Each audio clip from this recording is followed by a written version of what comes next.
In the late 1920s, the prospect of a Hillsborough High student enrolling in college was bleak. The nation was in the throes of the Great Depression. Businesses were failing, and many of Tampa's beautiful waterfront homes were left abandoned. The principal at Hillsborough High, Frederick Spaulding, didn't see these barriers. He only saw bright young students who were in need of a place to continue their learning. In 1931, collegiate-level courses were offered at Hillsborough High. This would later become the University of Tampa. On August 2, 1933, Spaulding arrived at the doors of Plant Hall with a 100-year lease from the city and a firm resolve, and with the turn of a key, opened the door to the University of Tampa. In its fledgling years, UT was fortunate if it could collect half the tuition due from its students. It was only through the dedication of its professors, who worked without pay, that the university survived the Great Depression. Over the next several decades, UT grew slightly, enrolling up to 1,800 at times, starting several sports teams, and even began accepting students from other areas of the country. But in the early 90s, the growth seemed to stand still, even stop. UT needed new life, some passion. UT needed strong leadership. In 1995, Dr. Vaughn became president and UT began to transform.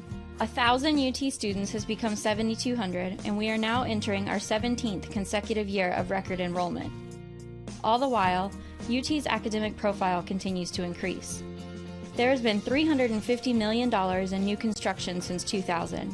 We have added 7 new residence halls, academic buildings and labs, as well as athletic facilities.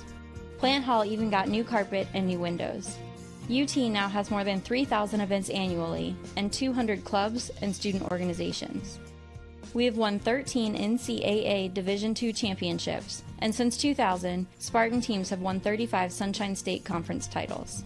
As a member of the University of Tampa Spartan family, you are a guiding force behind UT's remarkable success. We are alums, students, parents, and friends, and together we are changing lives. We are individuals, yet the greater whole is only complete when we work together. You have helped make UT a vibrant community with growing resources and a superior reputation.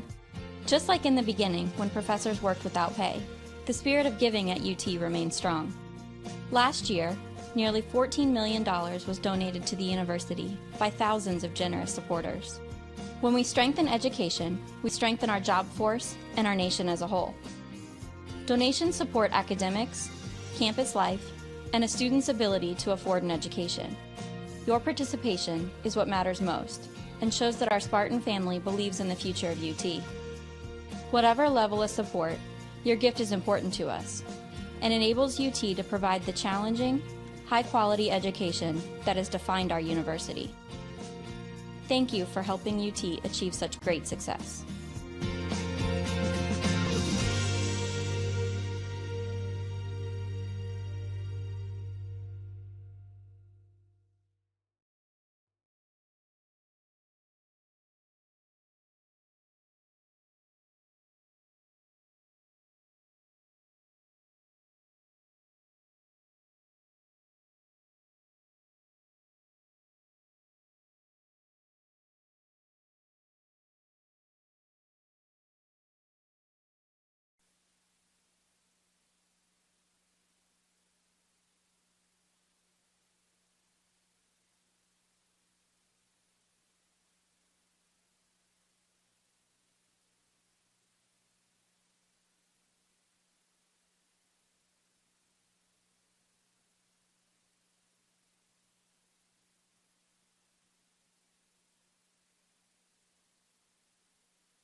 This is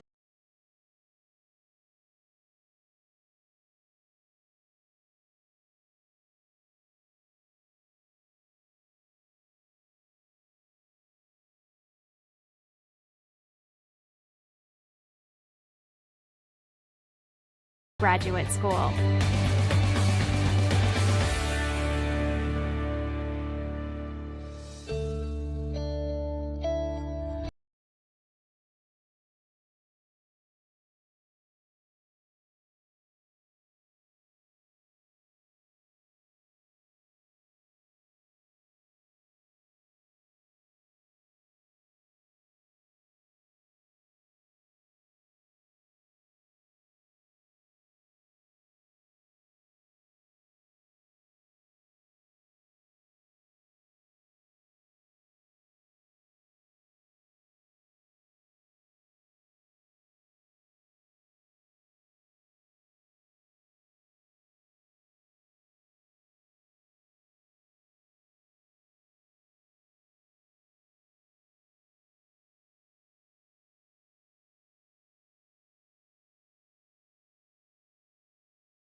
And we are live at the Nemoli Family Stadium for some exciting softball action, a Saturday doubleheader. I'm Taylor Storey alongside Brandon Davis. And Brandon, you were here last night, Barry and Tampa. They had a pretty thrilling extra inning showdown. It was very thrilling, Taylor. The first time the Tampa Spartans actually exceeded regular play into the ninth inning. And, you know, the streak was on the line. They were 17-0 at home, and they won the game 18-0 by Lily Keese, who went 4 for 5, 4 singles. So the numbers don't lie. She had 4 singles in that crucial moment where Mackenzie Allen was at second, and she had hit the single for her to lead and get into a scoring play, and then she scored. It wasn't the first time Lily Keister helped end a great outing for Mary Beth Feldman. Of course, it was Keister's walk-off last season that secured the perfect game for Feldman, a walk-off in the bottom of the 7th. And, of course, Feldman had gone the entire 9 innings, doing a great job from the circle. It's going to be Gwen McGinnis with the first pitch that's taken for strike 1. Speaking of pitching, Barry's Barnhart pitched a total of 144 pitches, Taylor. Can you believe that? 144 pitches compared to Mariah Galehouse's 92 pitches. Wow, that is insane. I think that speaks a lot to the style of pitching that Galehouse is known for. Just really able to get more contact and weaker contact to put balls in play. The Spartans very well disciplined, driving a lot of runners aboard, working longer counts. And that's a pretty big benefit. You'll eventually wear out the pitcher's arms, and from the circle, you'll see a lot more stamina, I think, from softball pitchers. They can easily take 120, even 130 pitch outings. But once you get to those numbers, obviously the odds start to shift in your favor, and that's how the Spartans eventually won after a full baseball-length game of 9 innings. Spartans' ace right now, who's going to be hoping to keep her pitch count low, is Gwen McGinnis, the rookie who has already solidified herself as one of the key members of the rotation, getting the early Saturday start. Yeah, this Buccaneers team has an batting average of 229, total of 105 RBIs, 7 home runs, on-base percentage is 321, with a slugging percentage of 288. Slugging percentage of 288 compared to Tampa's 508. Wow. I mean, that is just insane numbers right there with the comparison. This team is... Their average is 229, so they usually don't have that much success with the bat. But the Tampa Spartans, they won the first game. Let's see if they can close out with a potential sweep in this Saturday afternoon. The count will go to 2-2 as we'll continue. Bunn staying alive. She, of course, is the leadoff hitter for Barry. And there are only 4 qualified hitters this season for the Buccaneers. As the count goes full on the off-speed pitch that misses low. But so far this season, Bunn hitting .267 in 39 at-bats, or 39 games played and 90 at-bats. She's about to become one of the qualified hitters, I think, eventually, as she keeps this long at-bat going. We mentioned Tampa on a massive winning streak, including a big home winning streak. For Barry, it's been the opposite. They're 2-13 on the road this season. Yes. Absolutely abysmal numbers, and there's not a lot you can put a real positive spin on a away record like that, and you also can't put a great spin on a bad hop there that gets down to put the leadoff runner aboard for Barry. Yeah, you mentioned that 2 of 13 away with their away record, lost their last 4 games. The last 4 games, including the game that they lost last night.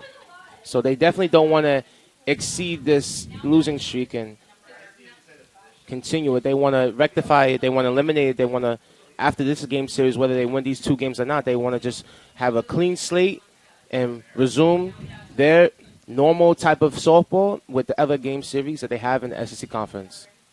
That will be the goal for Barry. And they will inherit the leadoff runner off that error from Stephanie Ballmer. A rare misplay at third base. Can't even blame Ballmer, I think, fully. Just took a weird bounce. Yeah, there was a lot of nasty hops last night. Cameron Weininger had a lot of them. Also, Steph Ballmer. But Steph Ballmer was very, very sharp last night. So, and as the sun was setting down, it was very easy to see the ball as the lights came on. But, yeah, it's just a nasty hop, you know.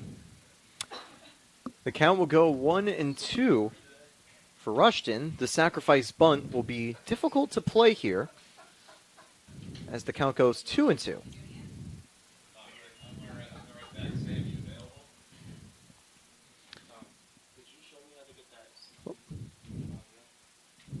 this season. Rushton is hitting .264, and that number will not go up as Keister tracks back to make the catch. The defense lineup for the Spartans, you'll see Fantone out in left field, Lily Keister in center field, Galehouse in right field. Third base, Alexa Russo. Shortstop, Stephanie Ballmer. Second base, Cameron Weininger. And Kate DeSimone over at first. We see Chevalier and McGinnis form the battery in the circle. Ball one outside, taken by Lee. Lee is a qualified hitter and the strongest one for Barry, hitting .281 this season with 12 RBIs. Not a surprise to see her batting in the 3-hole here as the count goes 1-1. Not sure if that was a hit or run or not, as Bunn sprinted to second.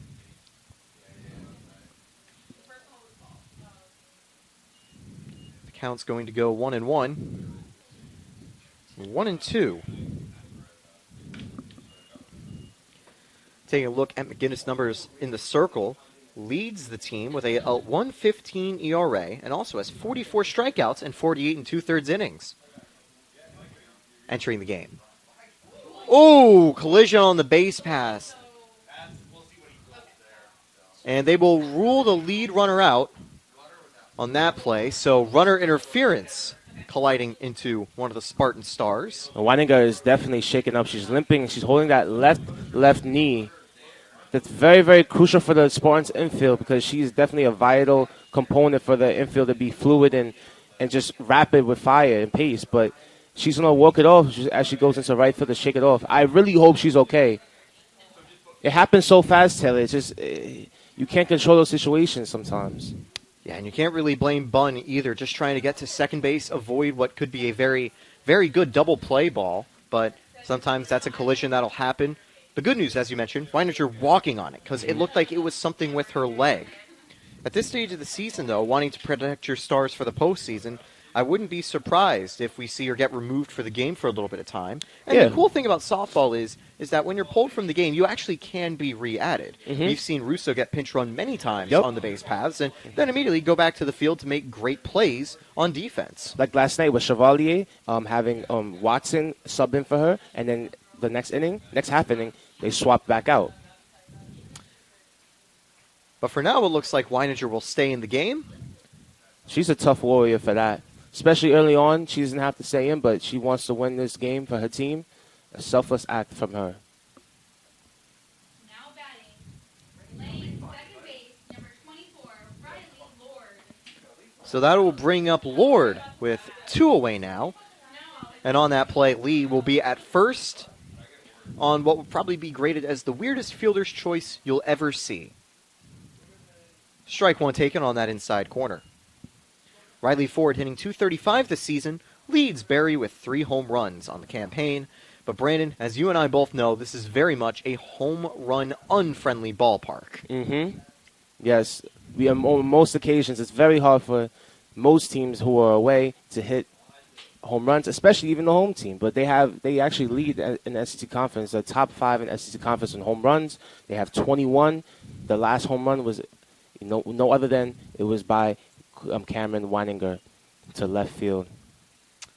That was one of 2 home runs I've ever seen clear the Tampa fences for softball here. Although I've seen a few more during intramural softball games from time to time. Oh, yeah, I hit one myself. Yeah. But obviously, in the heat of Sunshine State Conference play, it's difficult to do. And McGinnis makes sure there isn't a home run with a big strikeout to end the inning. A couple base runners get aboard, and there's a couple fun plays in the field. But Barry remains scoreless, stranding a runner, leaving to the bottom of the first. We're still tied.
FMX majors can get black magic cameras. We're back in the bottom of the first. Fantone leads off for the Spartans as we get underway with the bottom of the first. And, well, Brandon, this has been a historic Tampa hitting side in terms of a program. Entering this season, the best Spartan batting average for any team was .292. Am I telling us the batting average for this year's Spartan side?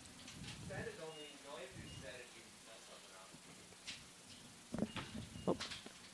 Well, it's .346. .346. Oof. Absolutely incredible batting numbers from the Spartans team. Nearly 50 points above the previous record. And they're looking to strike again today. Angelico. It's kind of crazy, Taylor, because a couple weeks ago it was at 351. It went down to 346, and still such a good number to have. Oh, she gets hit. Fantone gets aboard, and there's a milestone watch. If Fantone makes it around the base paths, she will score her 41st run this season, tying the all-time single-season run-scoring record and that's for an if she individual scores. player. That's a big if, of course, but you've got some good players backing her up. Now stepping up to the plate is Lily Keister. She'll be followed by Mariah Galehouse and Cameron Weininger, two of the stronger Spartan hitters. And my guess, with those two batters coming up, we're going to see Keister try to drop a sacrifice bunt. Ball one. Yeah, that Buccaneers infield was playing very, very shallow, especially in the late half of the game yesterday. I was talking with Bruce. He was saying, like, oh, do you think that if Lily Keister's going to make her run? I was like, no, not with 2 outs. It was a very, very, very, very tough call yesterday because of the sequence of events that were happening. One team would score 2 runs, then no innings. There would be no runs for no innings, and then the late half of the stretch in the 8th inning, there would be like some runs. So like it was just a very, very unpredictable way to call it. But yeah, I definitely like the word you use, Brandon, unpredictable, because you never really can tell what's going to be going on. There's a lot more chaos when it comes to balls that are put in play. For instance, on plays like this, yeah, where Fantone is going to head to third, and she's safe, narrowly avoiding the tag. The bunt had worked initially, advanced the runner. The throw to first was even better for the Spartans as it got dropped, despite the grab by Mellor over there. And then that allowed Fantone to say, hey, third base is open, might as well try to take it. And with a close throw, she was safe. Oh, no, they're going to call it back. It's a foul ball. It's very, very unfortunate.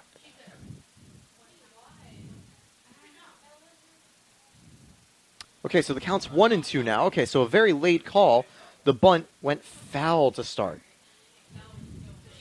Another bit of unpredictability, if you will. I mean, yeah, it's crazy because it's so hard to see what's going on sometimes, especially with these umps. They call something, and then we just don't understand it sometimes. But, yeah, we have to remain objective. We have to let them do their job, and we have to commentate it as accordingly. So, my personal feeling when it comes to umpires is consistency is key. Consistency if you're calling is definitely key. Things that are very low strikes, do it for both teams. And honestly, a play like that is just an interesting play. It's hard to really tell. And also, the sacrifice in the very end. Yeah, there was some controversial. There was some controversial calls with the umpire yesterday, especially when there was stolen bases, if they were safe or not, if the tag was down late or not. It was some very controversial calls, especially from the infield umpire. He didn't really have a good position, I would say, in my honest opinion, of calling some of the plays, but the Spartans got the win, so nevertheless, you just got to be happy with that. First pitch taken, and Fantone will advance to second now, finally, as there was another call on the play that went the other way. The slap hit from Keister, I think, was called as a third strike foul. I honestly have zero idea. That's the only difficult thing about being in the booth here is that we don't have the access line of communications to the umpires. You'll see maybe like other broadcasts, you'll see direct like line with umpires. Unfortunately, we don't have that exactly here because that would make our lives a little bit easier because some of the most chaotic plays you'll ever see happen in softball, which makes it a lot of fun, but also adds a little difficulty as the count is 1-1 to Galehouse. Angelico looking from the circle. Swing and a miss. The off-speed getting the second strike here with one away. And indeed, it's only one away here in the bottom of the first inning, as this is only the third batter, and there's a runner on base. We can't have 2 outs. It's a mathematical impossibility.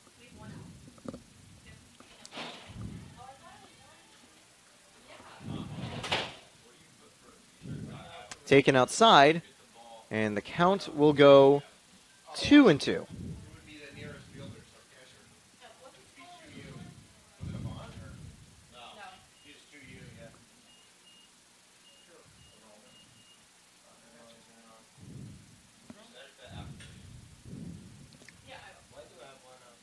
Swing and a miss. Galehouse strikes out. A good off-speed from Angelico to get the second out of the inning. Yeah, Galehouse 0 for 5 in the last 2 games and not getting any contact or any hits in the last game. Got too much of an uppercut swing in the last one. Trying to redeem herself in this second one, but nevertheless has not found any contact yet. Those hitting slumps are rare for Galehouse, and strikeouts are even more rare. She didn't have a strikeout last night in the Spartan victory, although she did go 0 for 4, like you mentioned. Well, she did have about 8 strikeouts in the circle, so it definitely contributed on the defensive end. But I know you were talking about the offensive end, yes. Hey, if you're striking out of the batter's box, you might as well do it from the circle, too. Yeah. The count goes 1-1 to Weininger. And that'll be a strike. Have to wait and see, I think, from the umpire to help us out. It is 1-1.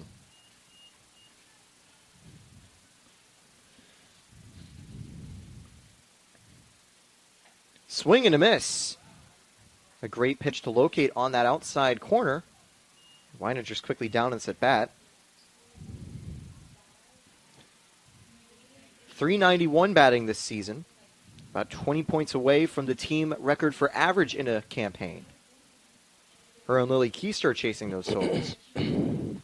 But they'll have to wait till the next at bat as strike 3 ends the inning. 2 strikeouts from Angelico with a runner in scoring position, keeping the Spartans quiet. That'll take us to the top of the second inning. You're watching Tampa Spartans TV.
Fulmer will lead off for the Buccaneers as Tampa, Fantone and Galehouse quickly running into position.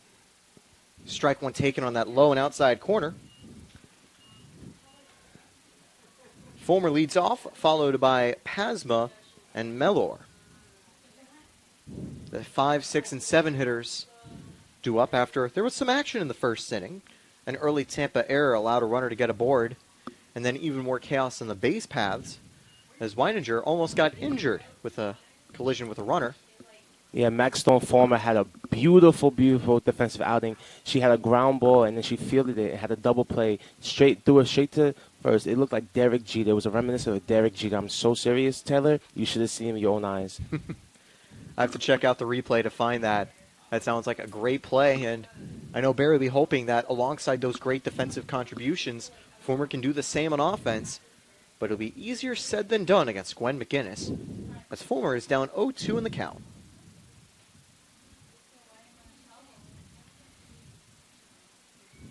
Misses just outside for ball 1. That wasn't too far from being a strike. That actually was pretty similar to the first pitch of the at-bat, where McGinnis got ahead 0-1. And now it's 1-2. Popped up. It had some carry, but not enough. Keister's under it, out number 1. Yeah, believe it or not, that's her 132nd at-bat. She leads the team in at-bats. A total of 30 33 hits, second in the team. Definitely doing it well for her team. 252 batting average, pretty controversial on that one, but, nevertheless, she is showing up for her team for the most part. I'll say, though, 252 is better than the team average of 229 to start the season. Yeah, so definitely have to be excited with her performances overall, as there's a big swing and miss. Pasma goes down 0-2 immediately. Pasma has a little more, as you mentioned, controversial batting average, not doing as good behind the plate with a 167 average, but has brought home 9 RBIs. Mm-hmm. It goes back to her at-bats, too, because she doesn't have that many consistent at-bats compared to her other peers on the team. But once she steps in that batter's box, she's very optimistic on trying to rectify those numbers. 2-2, the off-speed missing low. So the big thing for Pasma has been her on-base percentage. While she has struck out 26 times, she does get on at a 265 rate, which is better than some of the other batters she's closer to. In terms of average, well, that's 27 on her strikeouts this season. And for McGinnis, it's her second of the game.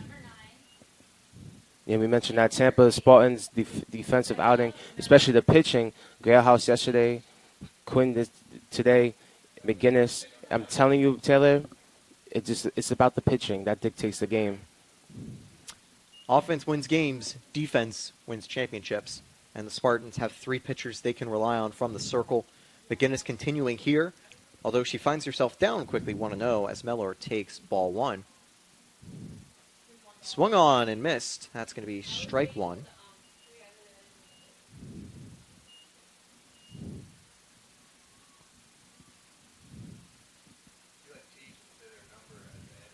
Fouled away, it's 1-2. Mellor this season hitting .216, a little under the team average. Is a little bit better in terms of plate discipline, though. 7 walks to 13 strikeouts.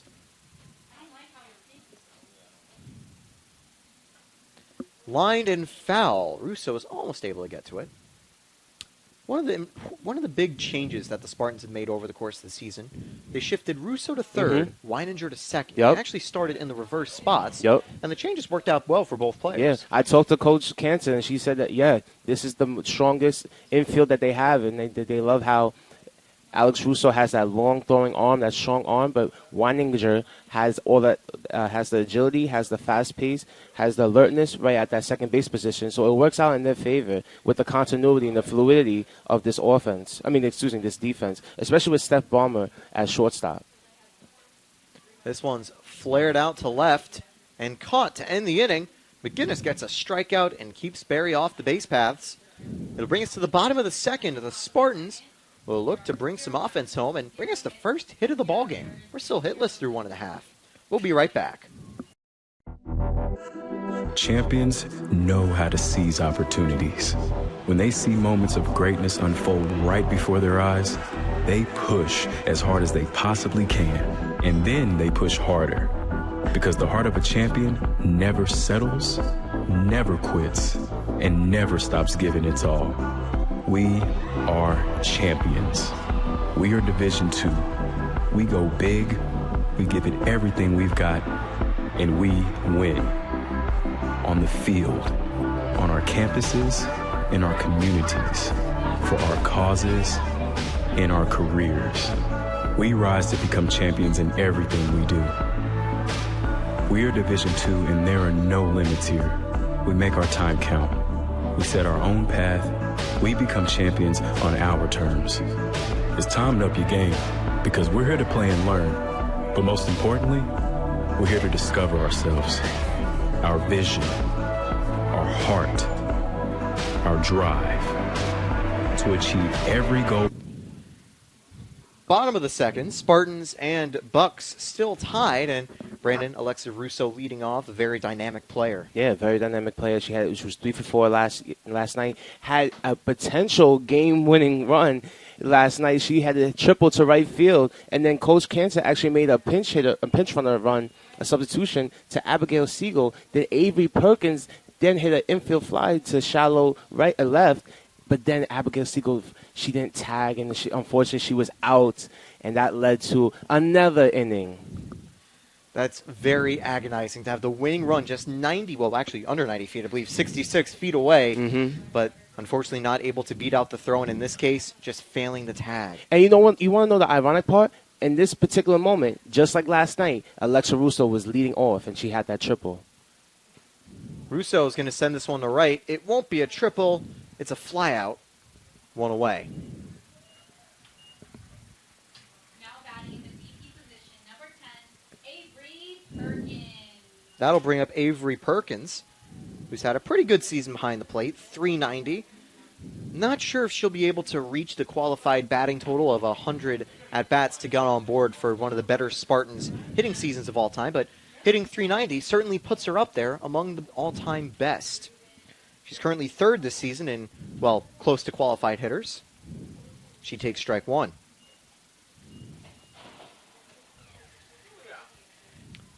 Perkins' biggest strength also comes from her on-base percentage, 427.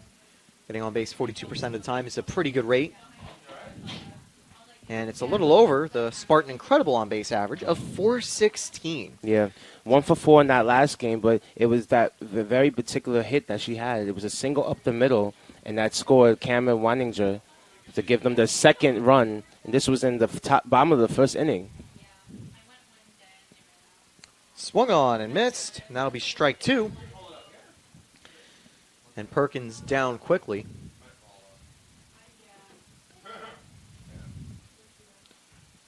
Angelico already has 2 strikeouts from the circle. And fouled back, so we'll go again. Good reaction there from Bunn behind home plate to pick it up and get a quick throw at first. It's all about the practice and doing the motions like that. Yeah, and I feel like sometimes she doesn't always have to slap it. I know that's a designated type of job, but do you think that she should probably change it up sometimes? Especially, I mean, it is one out, and there's nobody on base, but... I think in that count, she's trying to get some contact to the ball, but just missed at that time because you're not always going to be looking for a slap hit. But, again, Perkins also has some speed, so that's sometimes where you want to get it. Makes sense with the lunge and initiation of acceleration while you're in the process of hitting it, so it makes sense. Yeah, it's almost a little bit of a swinging bunt. Yes. That one was just a more plain grounder there, as that'll retire her for the second out of the inning to bring up Lexi Chevalier. And talking about hitting motions, Chevalier is the type of player who is more of a line drive hitter, who will definitely find more power behind the bat if she doesn't get too much under it. Yeah, and you can mention some of her on-base percentages because she was left on base 3 times yesterday. The Spartans had numerous of times to score, but getting on base was not a problem, especially with the base on balls numbers yesterday. Lexi Chevalier was one of those people. It takes a ridiculous team to be one of the weakest hitters with a 306 average. Yeah. Because, indeed, the only batter with a lower batting average that's one of the qualified players, Kate DeSimone. Wow. And Kate DeSimone has a 296 average. That just shows you just how strong the entire lineup of this year's team is as the count goes 1-1 for Chevalier. And I mentioned the top of the lineup, just the top of the lineup in itself, or even the bottom of the lineup, I would argue they have a higher batting percentage than the average opponent in the SEC conference. Oh, forget conference. I think in the nation. The nation, yeah. The number one, yeah. I'd argue that if you take a look at a lot of the record books, it's probably one of the best one of the best hitting teams of all time. And hey, if you keep in mind this park, which is more pitcher friendly, those numbers are even more impressive. I'd love to see an ERA plus type of stat, a OPS plus type of stat for Division II softball to see just how good some of these Spartan hitters are. Chevalier is up 3-1 in the count. Yeah, I do find that ironic because you said it is more pitcher friendly. It's more wider, it's deeper. It's very hard to hit in this softball field, but it works in the Tampa Spartans' favor because nevertheless it is their home field. But yeah, it's just very hard for some people to hit here. Fouled away. The count goes full, and of course you were talking about Russo earlier in the inning. She had 2 home runs last season, one of them in the postseason, one of them in the regular season. Those are the only 2 home runs the Spartans had all year. Yeah, they're certainly going to need her when the South Regional tournament definitely starts up in the coming weeks. And indeed, the big thing is the Spartans should be one of the hosts again after an incredible season like this. They were one of the hosts, I believe, as the 2 seed last year, although they did lose to Valdosta State in tragic fashion in the regional tournament play. But indeed, postseason is right around the corner for all Spartan sports and for all Sunshine State Conference teams as well, so make sure you stay tuned. 3-2 count for Chevalier. DeSimone on deck. Grounded over to short. Chevalier beats the throw. Good hustle to beat it out. And a good play to track it by Fulmer, but couldn't get to it in time. Yeah. Bit of a Jeter-like throw on that play. Yeah, I'm telling you, it's very fluid. If you guys could zoom in and just see like how fluid she is at the shortstop position, she is definitely immersed in herself. It's a natural position for her. She's doing a great job. So that'll bring up DeSimone with 2 away and a runner aboard. A chance to try and get some offense going here. And, well, that might be it, as this one's popped up.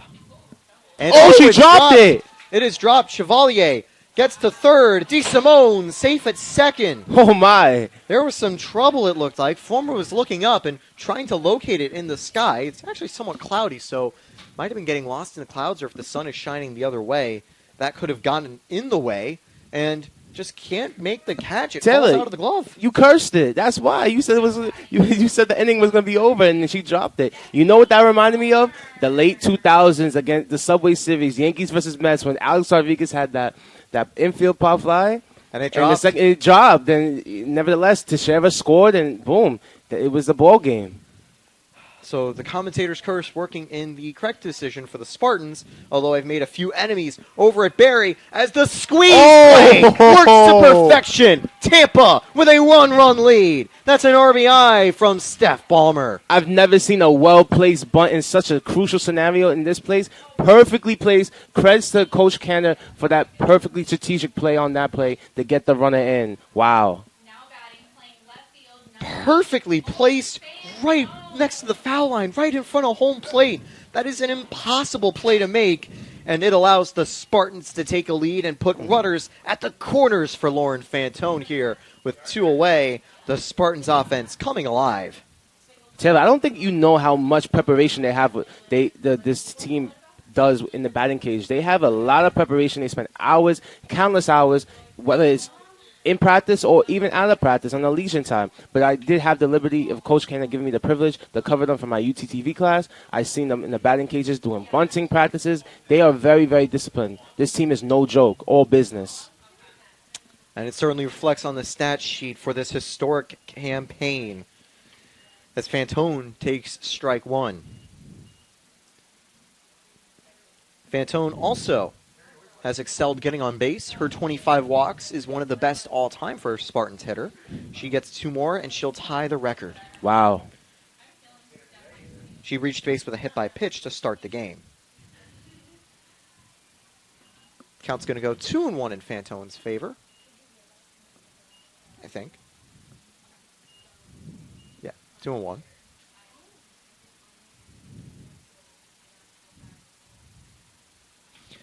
Rushton playing all the way in, ready for another potential 2-out bunt. Fouled away, and the count goes 2-2.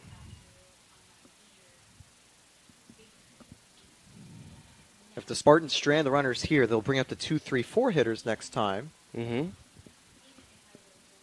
So the offense could still have a chance to get moving if those batters can get the offense going. And now let's see what Angelico's planning here from the circle. Swung on and missed. That's strikeout number 3 of the game for Angelico. However, while it strands 2 runners, the Spartans score on a squeeze bunt. It goes unearned thanks to that error earlier on, but it's still earned technically for the Spartans as they take a 1-run lead entering the top of the 3rd inning.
But if I would have got that, that would have been so cruel. That would have been so cool. And we're ready to get underway. McGinnis ready to go from the circle. Villanueva and Heller and Bunn are the three due up this inning for Barry. Swung on and missed for strike one. No crazy pitching records, I think, that are able to be set this year for the Spartans. Potentially maybe Galehouse trying to do something, but a lot of the big records from the circle came off otherworldly seasons from Spartan pitchers, as the workload is primarily shared across the board for the Spartan staff this year. 1-2 to Villanueva.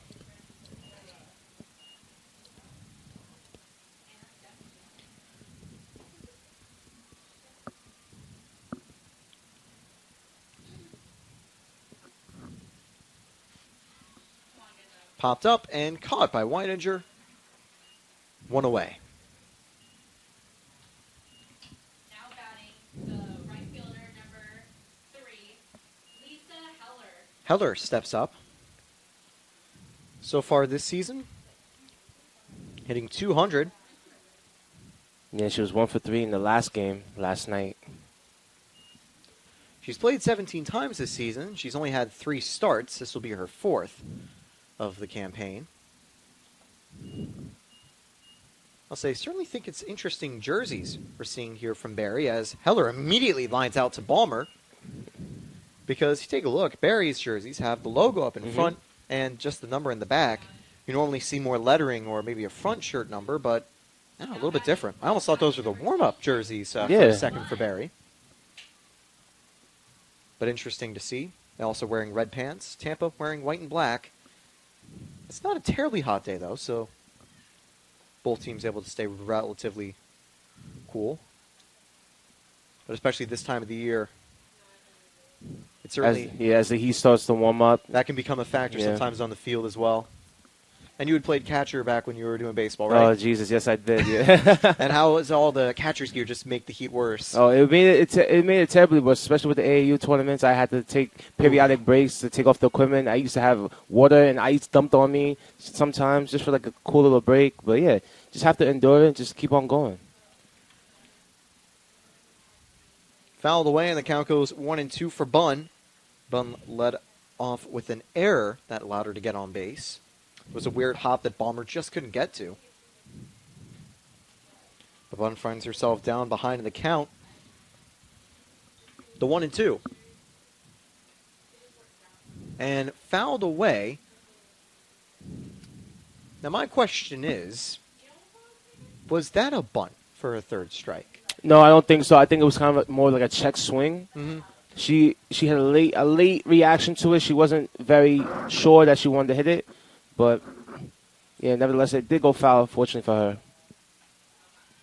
Strike 3 located on that low corner. It's been a hot spot for strikes all day. And McGinnis gets strikeout number 3 to complete her 3rd inning. 1-2-3. Barry can't try to equalize the game. The Spartans will still lead through 2.5. Bottom of the 3rd, the 2-3-4 hitters due up.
Lily Keister leads off the bottom of the third, and a bit of exciting action, Brandon. A squeeze bunt brought home the first run for the Spartans. Yeah, you never know what's going to happen in softball. You just never know whether it's going to be a fly out or a home run or even just a little grounder.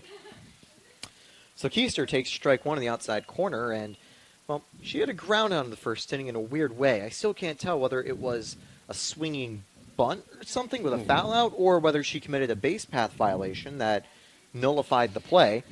Either way, weird circumstances aside, Keister's ready to go and finds herself down 0-2 on this foul ball. Yeah, she's 0 for 1 right now, but let's see if she can bring that momentum that she had last night. Keister with a 400 average. She can get to the qualified batting total of 100 and keep this up. It would be the second best Spartan season, one of the second best of all time. I believe the third ever to break 400 in terms of average for a season. It's a tough record to keep up, especially as she's now down 0-2. Strike three gets the top half of the corner. Strikeout number 4 of the game for Angelico.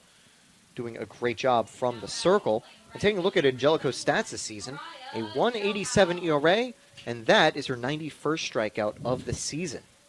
Should mention, when it comes to Barry, they have a really good pitching staff. 1.65 is their total season ERA. In fact, that actually is only 13 points higher than the Spartans' 1.52 ERA for a team. Galehouse swings and misses for strike one. I have to wonder, Barry, if they can really chain together some momentum to finish the season. They could walk their way into a regional potentially. And you mentioned the qualifying for the 100 at bat. Mariah Galehouse has definitely exceeded that in this game so far. I believe this is her 101st at bat. Galehouse hit down the third base line, but it's going to be foul. So Rushton, who was able to get it, won't be able to try to throw her out. 0-2.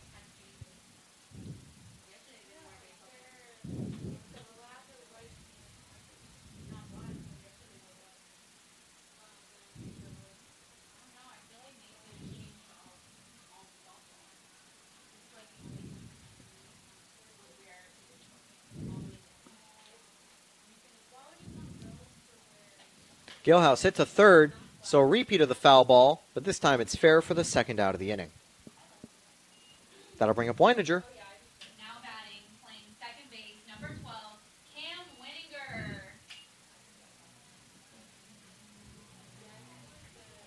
Let me see if the white. Yeah, it seems like that injury that she had in the top of the first definitely has been eviscerated as she's stepped back in the batter's box. She seems like she's good. Maybe it's the adrenaline. Maybe it went away. Yeah, it looks like she is ready to go as this first pitch misses up high for ball one.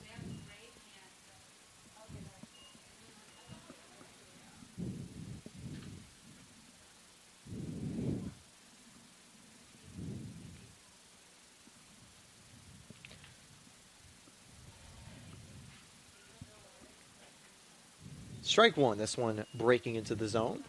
Great pitch. Working the high part of the plate early. That opens up the lower half, especially with those strong off speeds we've seen so far from Angelico. Especially a great location by Angelico because, Weininger is 5'1", so that strike zone is very, very small.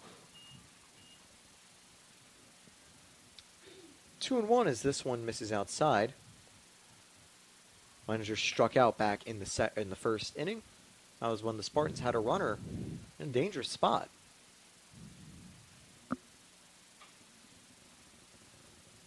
Fouled away, and the count goes 2-2. So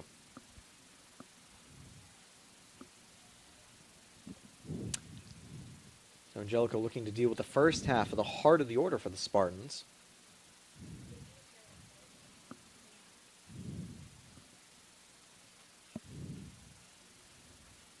And gets it with a great breaking ball for strike three. That's her 5th strikeout in 3 innings. Really solid start to her game from the circle. We're through 3 with the Spartans having a 1-0 lead. We'll be right back with the 2-3-4 hitters due up for Barry. I pledged. I am an NCAA student athlete. And I pledge to be a champion of unity on my team, on my campus, and in my community. I pledge to embrace differences and strive for inclusion and collaboration. I pledge to stand against racism, hate, and discrimination. I pledge to strive for love, care, and forgiveness. I pledge to stand against silence, deceit, and obscurity. I pledge to strive for dialogue, truth, and understanding. I pledge to stand against fear and doubt. I pledge to strive for trust and belief in one another. I pledge to stand against complacency and stagnancy. I pledge to strive for change and growth. I commit to supporting my fellow student athletes in all circumstances that impact them. I commit to both choosing unity personally and encouraging it for all. I pledge these things because we are stronger together. United as one.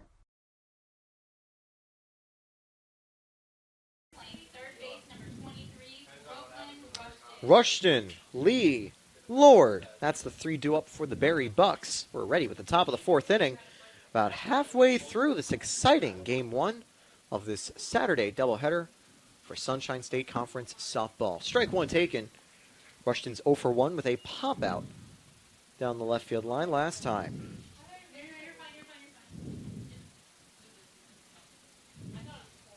Seeing a little pitcher's duel from the circle between McGinnis and Angelico. They've both had 8 strikeouts in their first 3 innings. And that's actually on the contrary to yesterday, because there wasn't that many strikeouts into the late half of the stretch of the second game. It was more dictated on pop flies and ground outs and flyouts, but you're seeing both pitchers in the circle being in their normal spot and just firing away. Neither pitcher has conceded a walk today, although there has been a hit by pitch. So they're also showing off great command.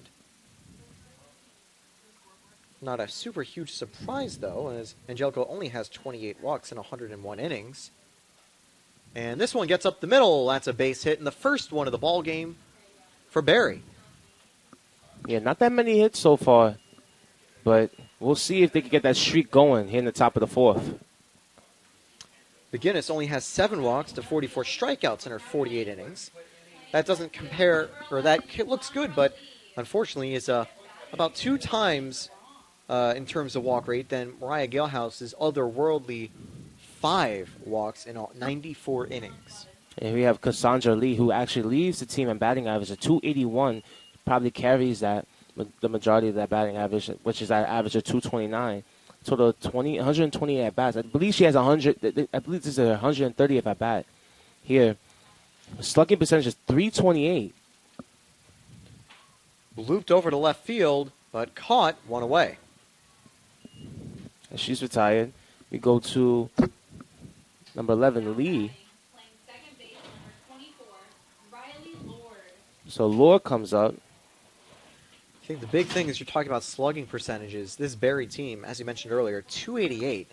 It's not a great slugging percentage to have. It's a team that focuses a lot on getting runners aboard and scoring more singles rather than extra base hits. Yeah, it's probably more advisable to talk about more of their on-base percentages. That's what they really thrive on. And defense. And defense, yeah. We've already seen strong plays in the field and also really good pitching. So certainly more of a defensive-oriented series. It's hard. You won't see a lot of games with those 11 and 12 runs that are always fun to see. As the count is going to go 0-2 immediately. McGinnis getting ahead.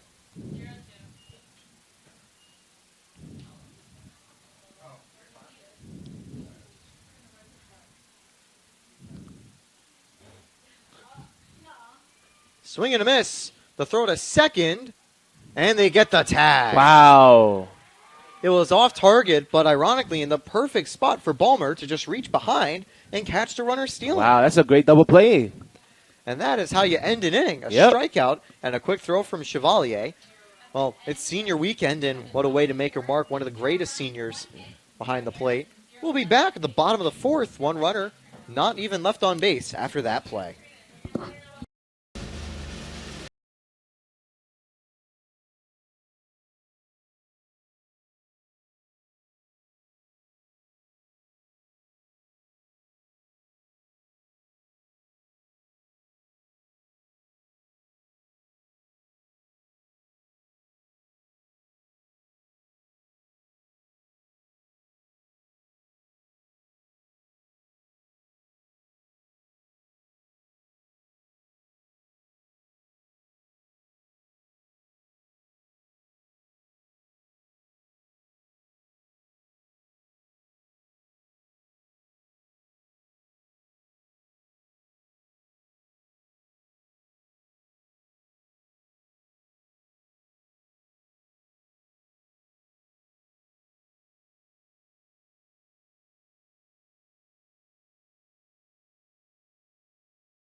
Alexa Russo leads off the bottom of the fourth.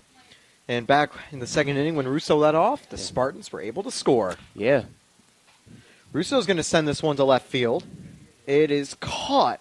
Good run by Lee to make sure it didn't fall in the gap. One away. Good tracking by Lee. She definitely, the last time, the left fielder who was playing last game was Russian. She was underestimating the Spartans players as Russo hit a line drive all the way to the warning track of left field yesterday. But now they have a substitution with Lee not playing center field, but she's playing left field. And she tracked that down. Russo has a lot of power behind her bat. Reminds me a lot of Giancarlo Stanton, able to hit the ball hard and hit it far. Although a lot of the time it's also on line drives, which is kind of the fun trait for Stanton. He'll hit a 120-mile-an-hour line drive that just clears the wall. It goes back to that bat speed. You don't even have to try, really. It almost looks like it's effortless for him, and in a similar way for Russo, too. Yeah. That's going to bring up Perkins with one away. And, well, I think either fouled back or completely missed as it hits the ground awkwardly. The count goes 1-1. Sometimes a little weird to tell on those plays. I don't know. There we go.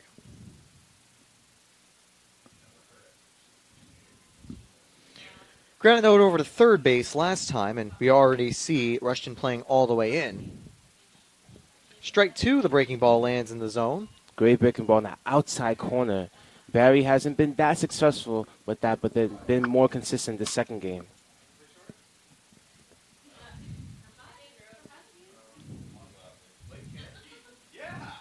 And now the 1-2.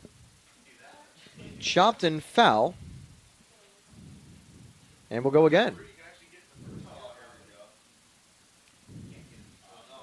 We see construction going on behind the Namoli family stadium.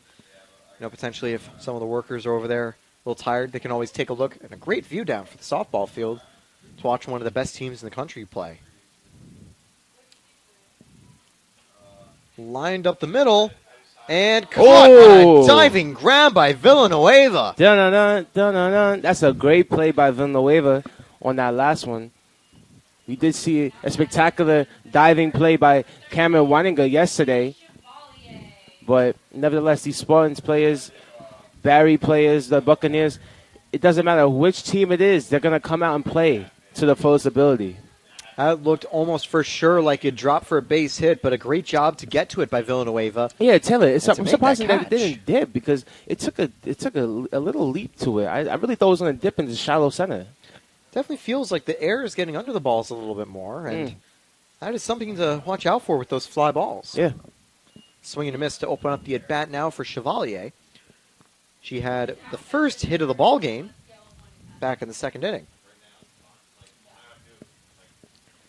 I was almost wondering if McGinnis could have been on for a no-hitter as we had started the top of the fourth, but Barry got a leadoff base runner on a single. Spartans have had a few of their victories come with the hit column remaining at 0. And it's 0-2 to Chevalier. Hit down the third base line, and having to make a good play over at first, reaching it is Milor to get out of the inning. 1, 2, 3. The Spartans go down in order this time. And we'll enter the top of the fifth, a 1-0 Spartans lead.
Ready to go, top of the fifth. Fulmer leads off. It's going to be 5, 6, and 7 due up.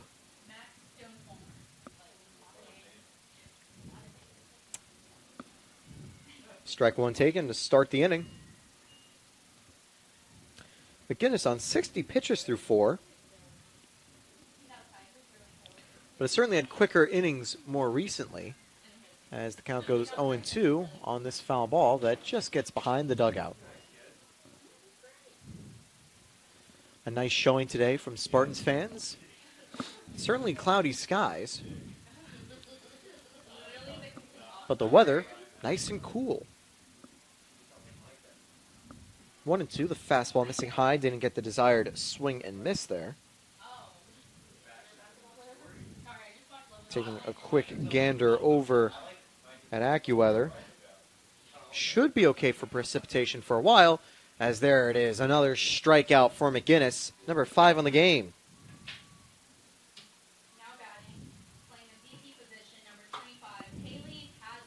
As Pasma steps up, this is around the time of the day where we're most likely to see rain potentially. If you take a look at the radar,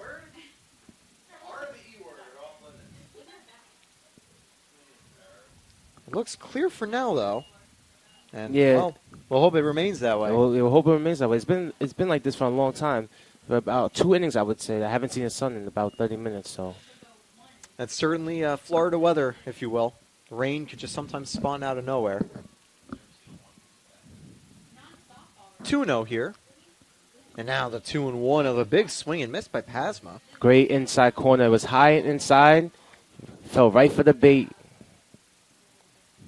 One of the hardest pitches to hit, especially when you count the rising action you'll always see from softball pitching motions. And now a 2-2 count with another swing and miss, the off speed this time.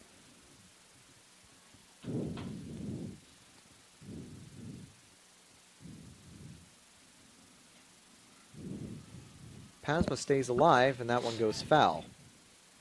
Yeah, Pasma, it's not really reading the pitcher's movements right. She's hitting it late and getting a late reaction to it. So we'll see if she can stay alive. Swing and a miss. Or no. Foul tipped. Fouled away. Just tipped it enough. Yeah, it looked like it hit off the glove, but I did hear the little tip.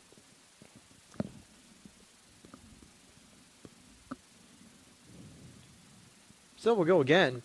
This long at bat will continue.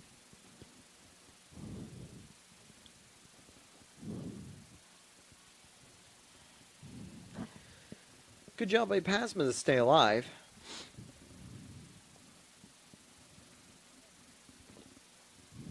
Chopped over to second. Weininger, the underhand toss for out number 2.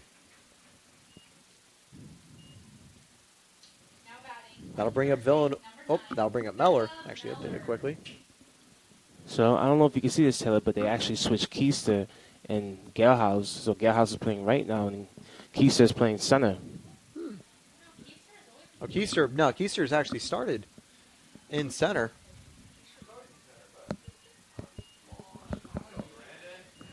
Galehouse usually just play in the right or play from the circle whenever she is trying to recreate the D2 version of Shohei Ohtani. Both Galehouse and Ohtani have had incredible starts to their seasons.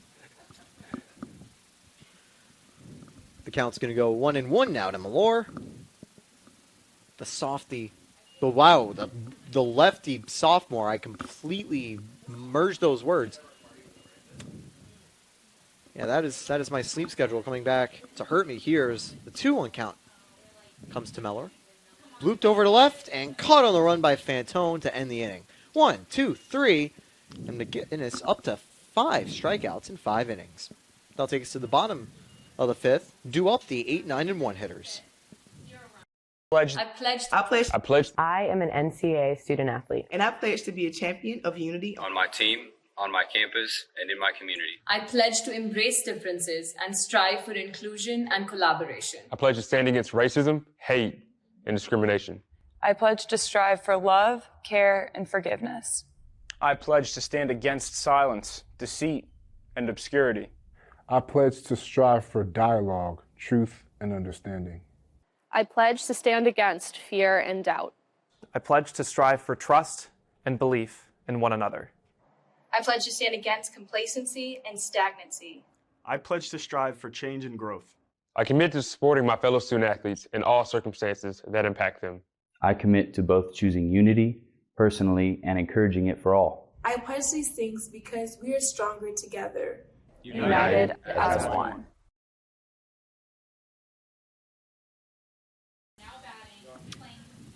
Kate DeSimone leads off for the Spartans.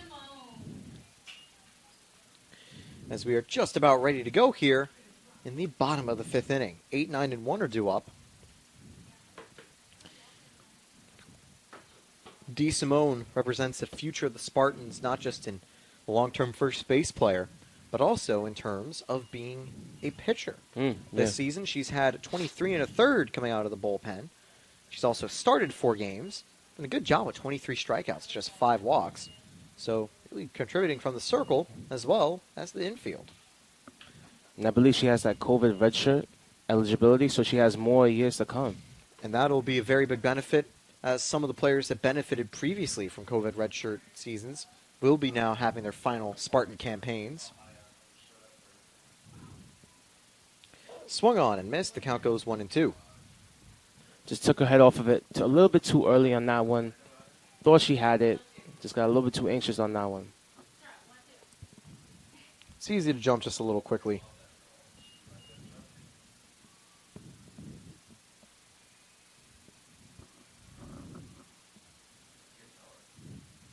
Misses on the outside corner. The count goes 2-2.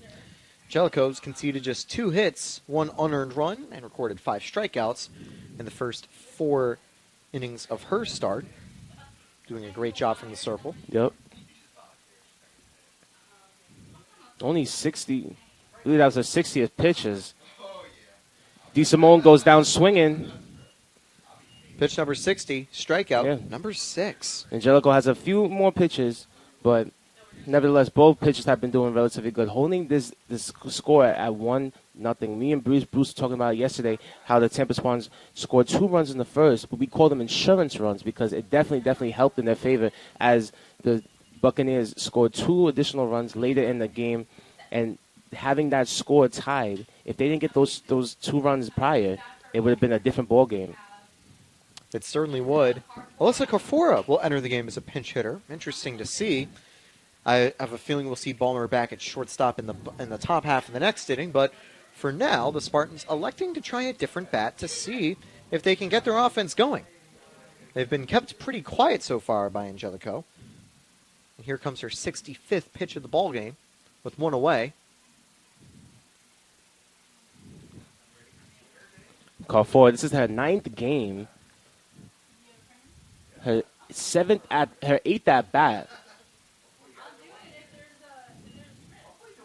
She's batting at 143. Doesn't have that much under her belt numbers wise, but let's see if she can get something going for the Spartans.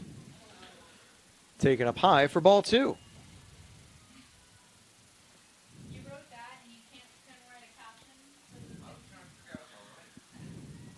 Yeah, Carfora only 1 hit on the season. As the coach comes out to talk to his pitcher, he was very, very frustrated in the extra innings yesterday. Very, very frustrated, as they went put in a crucial spot. He didn't know what to do, but he kept his faith in Barnhart, and it didn't make sense to make a relief pitching change because it was so late in the game that it just wouldn't make that much of a difference. He trusted his pitchers. He had to rest them for these additional games today, and I'm seeing him put more trust into his pitchers, especially with Angelico. So, yeah, probably just a quick check to make sure Angelico is feeling A-okay, as this one's going to miss for low ball 3. No one's warming up over in the Barry bullpen at the moment. Even though the view is a little restricted by the dugout, you still can sometimes see if the ball is going back and forth. Yep.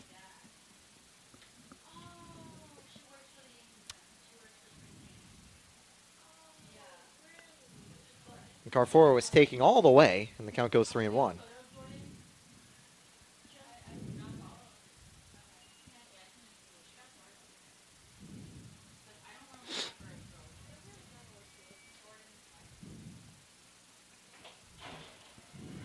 Grounded and a base hit. Carfora gets aboard. There's some cheers over from the Spartans dugout. And they'll be excited because that is Carfora's second of the season. And it's the second hit of the game. The last hit they had was in the bottom of the second, so it's been 3 innings since the Spartans have gotten a hit. Let's see if they can get something going here and remain the streak. I believe it's actually the Spartans' third, and that scoreboard might have one off because there was one hit earlier, and then also I think the bunt hit that scored a run. I'll double check, though, because it's always weird to check when it comes to what scoreboard says one thing or the other. Nope, you're right. It's the third hit. Fantone got on board in her first plate appearance. 0 for 1 today with a strikeout, though, with the second one. 1 out. See if Fantone puts it on the ground or is able to put it deeper in play. Down 0-2.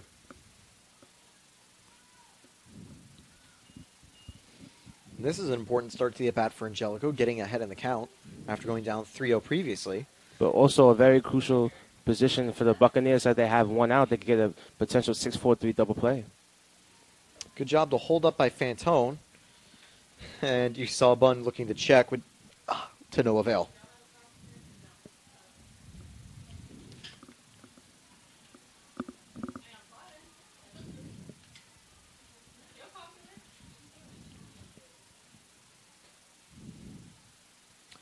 Another low pitch goes for ball 2. And, of course, after this game, stay tuned, because in about 40-45 minutes, there will be game 2 of the doubleheader. Some more exciting softball action with an even slate to wrap up this weekend series.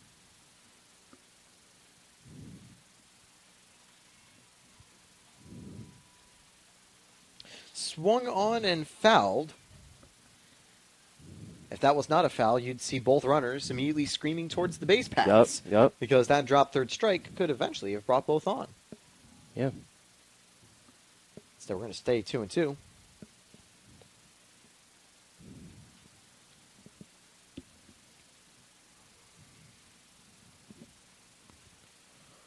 Here's Angelico. The slow curve gets across for strike 3. Fantone goes down looking to bring up Lily Keister. Excellent pitch right there by Angelico. The selectivity that she had under her arsenal made it perfect sense to put that in the outside corner on that pitch one. But yeah, now we have Keister up. I believe you said Keister. Indeed. Keister is the one that has the 40, the 400 or slightly below 400 right now, but hovering around there. But fun little stat fact, the Spartans' top 6 hitters of the game in the order are all 0-2. I mean, it's very surprising. Very surprising. And you had the 7, 8, and 9 batters having the 2 hits, so excuse me, the 3 hits. So 2 away. Let's see what Keister can do here.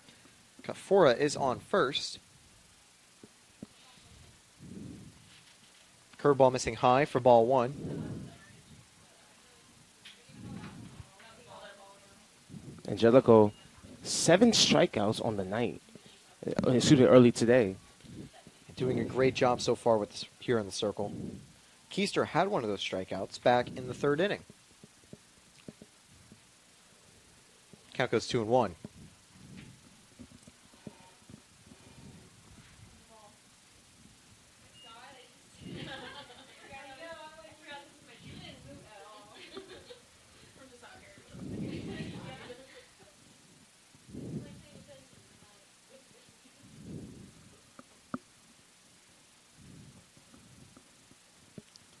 Misses for ball 3. Very close pitch on that outside corner. It's a call that's gone a few ways tonight. Now Angelico will be disappointed it didn't go her way. On deck is Mariah Gelhaus. 0 for 2 today, but always the most dangerous hitter in the Spartans lineup. Only maybe second to Weininger. Oh, right through the glove, and it's fair. Fair ball as it went through Rushton's legs.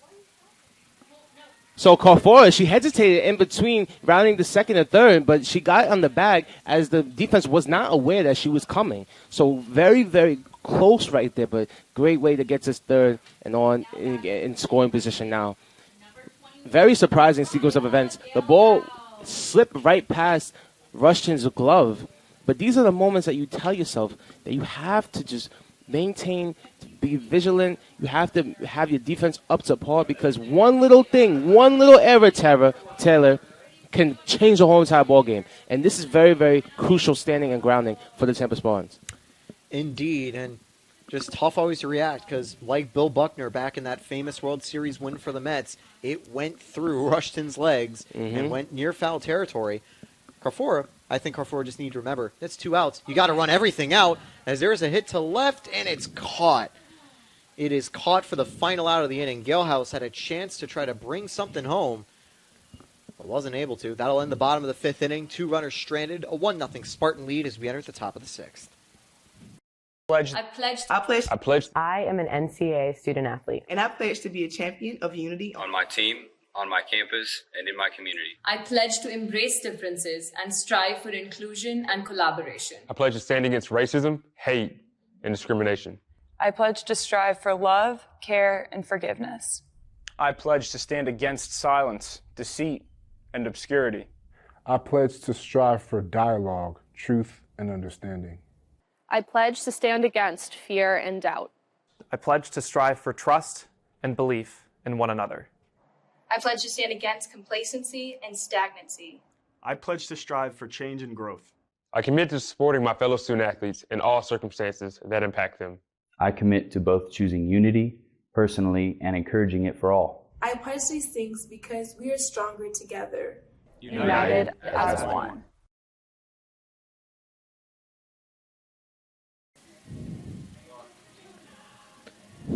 And we're back, top of the 6th inning. McGinnis has gone a great job from the circle. 1 hit, 2 runners allowed on that error earlier. But that's been it. She's kept them quiet. 5 strikeouts and 76 pitches. Yeah, we've seen numerous occasions on the last game that the Tampa Spartans had multiple opportunities, and especially with the second and third, runners on second and third. They just could not capitalize on it, having it either a fly out or a strikeout.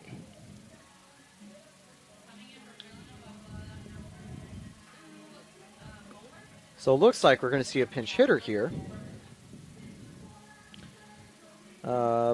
Looks like Brooke Muller is going to enter the game as a pinch hitter. Muller batting at 147. Games played. She only had 26 games played. This is her 35th at bat. And she has a total of 5 hits. So hasn't got that much action, but, always coming through for her team to her fullest abilities.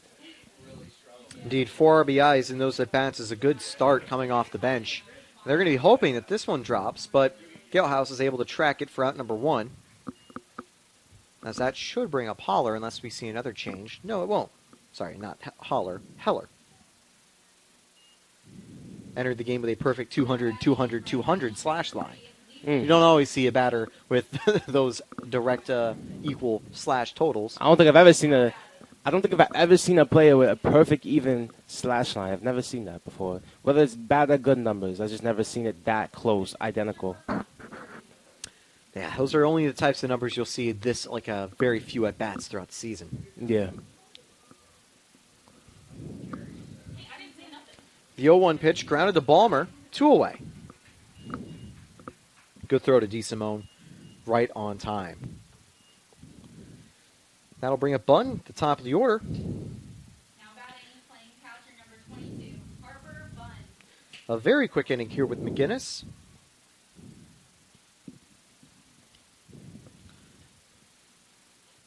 And Bunn takes up high for ball 1. Funny we haven't seen Bunn bunt yet today.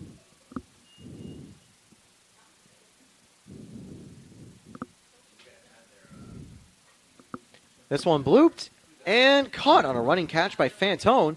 Fantone has a lot of range to get to those plays in left field, and is right in the right spot to make that catch. Didn't even have to make a dive for it. Good way to play. She's playing shallow, so it's good positioning by her. Because if she's a little deeper, that probably drops down for a base hit, but she's right there to make the play. It's a 1-2-3 inning. The Spartans have a chance. 4, 5, and 6 due up. Champions know how to seize opportunities. When they see moments of greatness unfold right before their eyes, they push as hard as they possibly can, and then they push harder. Because the heart of a champion never settles, never quits, and never stops giving its all. We are champions. We are Division II. We go big, we give it everything we've got, and we win. On the field, on our campuses, in our communities, for our causes, in our careers. We rise to become champions in everything we do. We are Division II, and there are no limits here. We make our time count. We set our own path. We become... Weininger leads off. 2 strikeouts today. Very slow start. Uncharacteristic for one of the Spartans' best hitters. Arrived this year as a transfer student and has already shined as one of the Spartans' best. Fouled away for strike 1. Villanueva back in center field.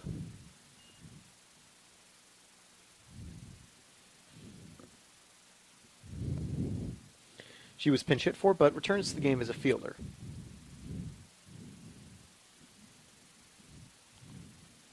Bunted foul. Got to try to run it down, but the bunt just wasn't good enough to stay fair.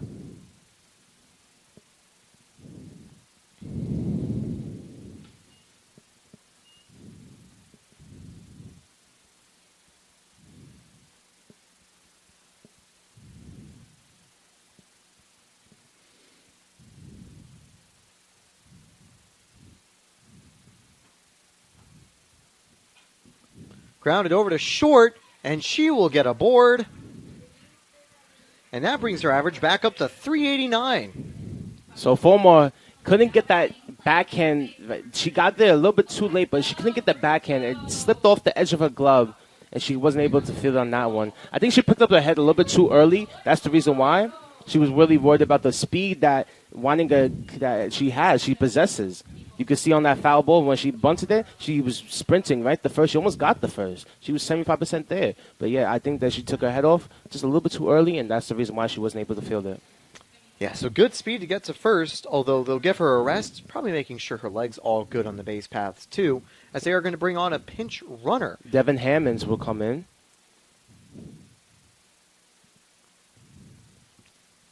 Hammonds, no stolen bases yet this season. Wonder if they're going to try to center on the base paths here. But I also have a feeling they might try to do a sacrifice here for Alexa Russo. You don't always expect one of the cleanup hitters to be a sacrifice bunter, but Russo can sometimes drop them down. Fouled away.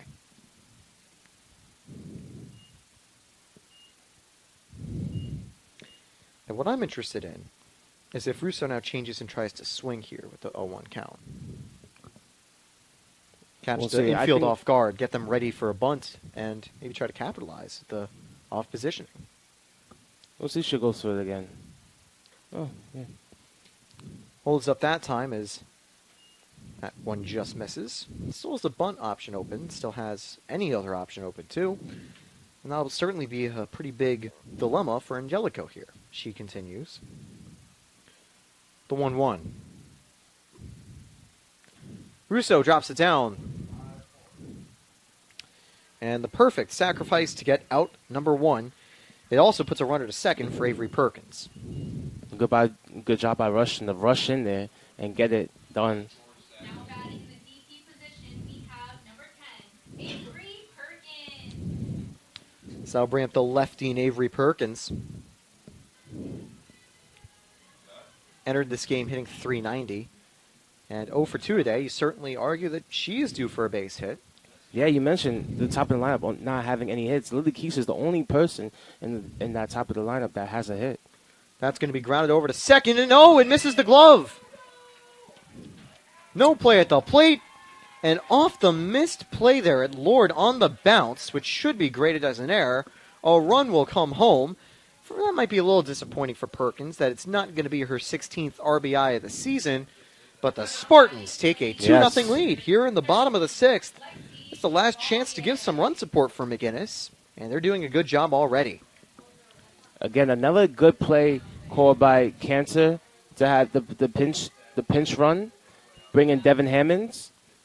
And nevertheless, Lord, just unfortunate scene of events. She took her head off of it. It had that late chopper bounce, but she could not field it. Ooh, a passed ball here, and that's going to allow Perkins to get to second. These are unforced errors that are going to bite Barry when it comes to trying to get back into this game. They're down 2 runs, and I mean, it is very, very possible for them to get back into this game. Yes, it's not a really foreseeable lead, but it's late in the game. They only have one more at bat, and they're down 2. And that's what's rough as well. And Angelico doing a great job from the circle, but 2 unearned runs have come home. It's the infield, yeah. It's just those little plays that really have made the difference. Lexi Chevalier has a runner now in scoring position. She's 1 for 2 today. Lee with that error. This run would also be unearned should it score. But a quick conference for the entire team there as the entire infield came into the circle.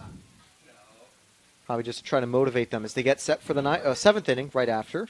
Last chance saloon. Here's a pop fly over to short. 2 away. Caught this time by Fulm. Sun not getting in her eyes. Yeah. That's going to bring up Kate DeSimone.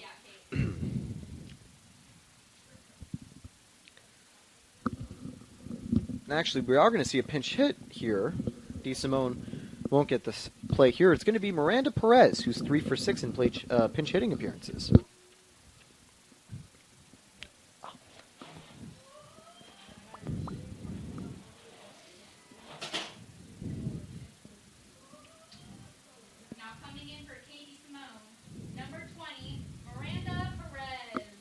I certainly think it's a good idea to try some new bats when the offense as a whole had been pretty quiet.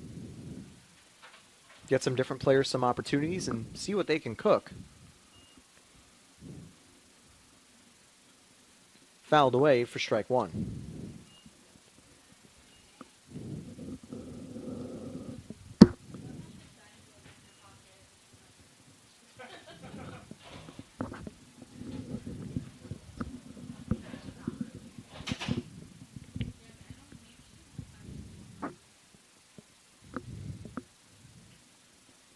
Ball 1 missing outside.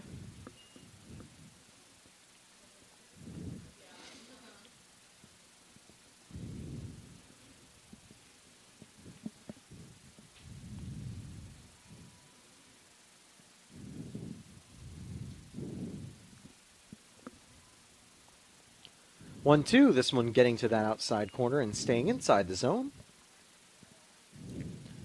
Tampa's only 1 for 7 with runners in scoring position, but they're 3 for 9 with 2 outs.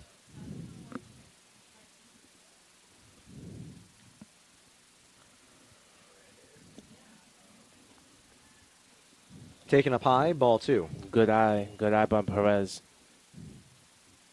Brandon, you need a good eye to keep alive in counts like this. 2-2 count, 2 outs. Yeah, you gotta be wise with your pitch selectivity. So yeah.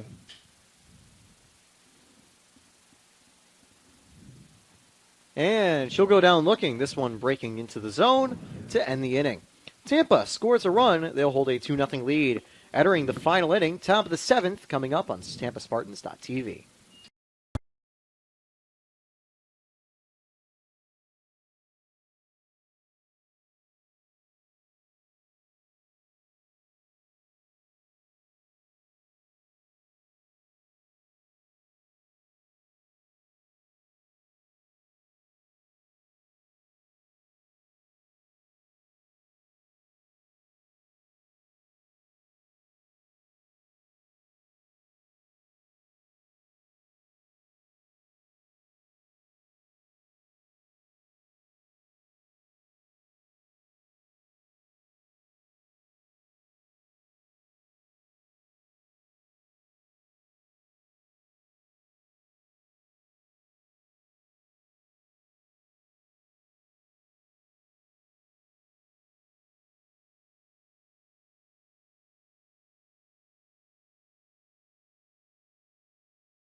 Top of the 7th, first pitch here from McGinnis.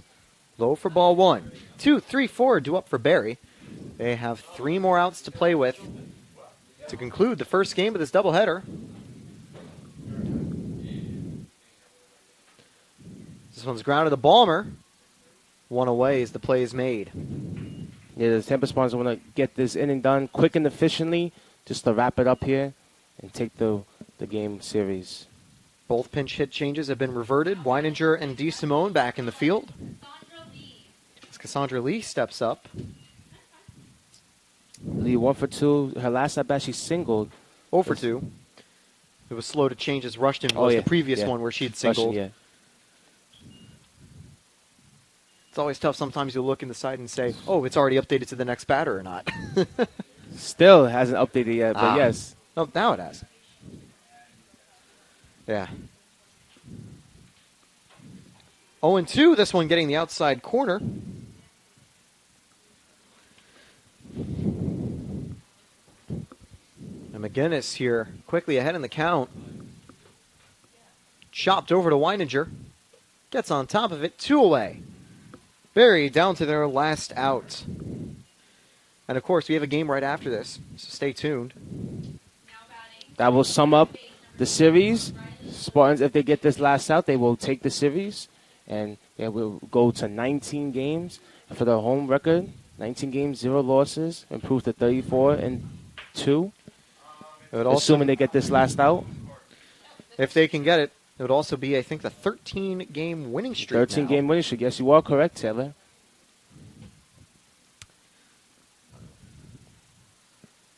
The 1-0 fouled back. Count goes 1-1.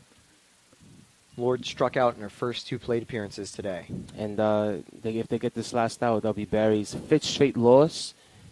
I believe and they'll fall under 500. They'll definitely fall under 500 because they're losing record away. It's going to drop for a base hit. And I actually got to say, though, Brandon, even though they're 2-13 away, they're actually 23-23 for the season. Yeah. They do an incredible job at their home games. Yeah. But, on the road, they've been struggling so far. However, there's an opportunity, as this one dropped home for Barry's 2nd hit of the ball game. Fulmer now represents a potential tying run with 2 outs.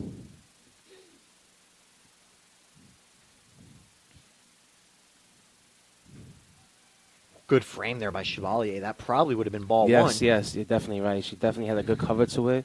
Definitely made it look like a strike on that high outside one. And now the 0-1 to Fulmer. Swung on and missed. That was a swing I think Fulmer wanted to tie the game. Yep. Barry down to their last strike. Already, he's been so fast, Taylor. Going at 100 miles an hour. Lined up the middle. Weininger gets the tag at 2nd to end the game. Tampa takes the series against Barry, and they have improved to 13 in a row, continuing an absolute dominant stretch throughout Division II softball. And for Barry, they'll fall under 500, but it's not over yet. We'll have 6 and 7 more innings coming up later. And they dropped the last 5. It wasn't the performance that they wanted, but the Tampa Spartans, I am optimistic that they will. The objective for the next game is to get the sweep. They have their home record online, so they want to keep it and improve to 35-2, and they have the home record to be 20-0. So indeed, we'll see you in roughly 40-45 minutes, and we'll be back. Game 2 of the doubleheader. I'm Taylor Storley with Brandon Davis and Ronaldo Zakiri running the show. You're watching Sunshine State Conference softball, and well, it's over for this game, but join